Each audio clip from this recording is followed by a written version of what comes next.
Tina Mitchell here with your Money Chat. Apartment List published its national rent report this week, showing that rents increased by 1.2% in May and 15.3% year over year.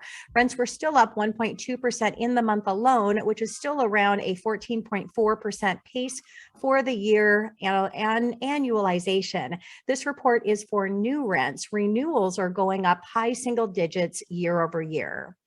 Moderating inflation. The Fed's favorite measure of inflation is personal consumption expenditures, showed that headline inflation rose 0.2% in April, which is cooler than estimates at 0.3%. This caused the year-over-year reading to decrease from 6.6% to 6.3%, which was slightly beneath expectations of 6.4%. The core rate, which strips out food and energy prices and is the real focus of the Fed, was up 0.3%, which was in line with estimates.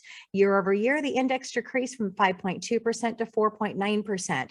This report is now 2% below the consumer price index, which was last reported at 8.5%. Why?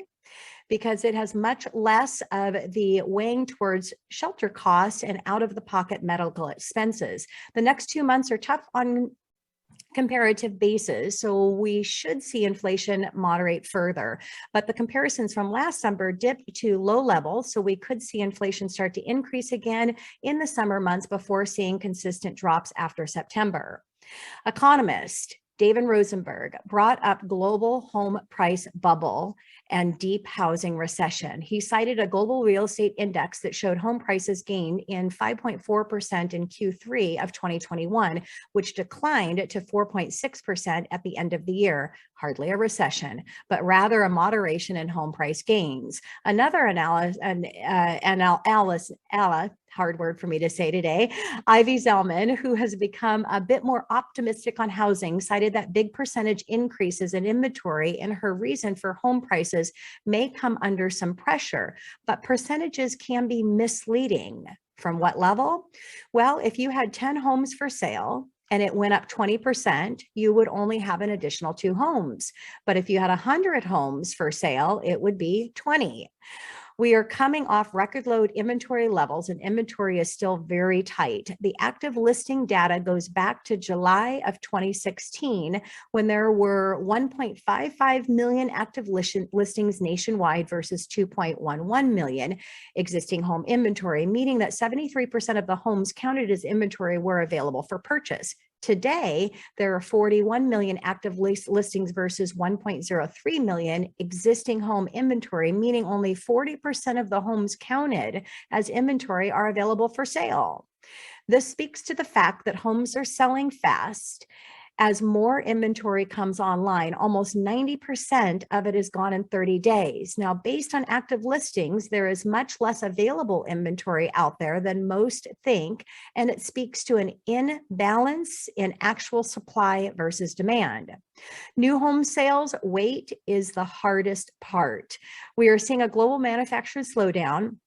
And after a week reading from the New York Manufacturing Index and Philly Fed Manufacturing Index, the Richmond Fed dropped from 17 in April to 14 in May, which was significantly lower than expectations.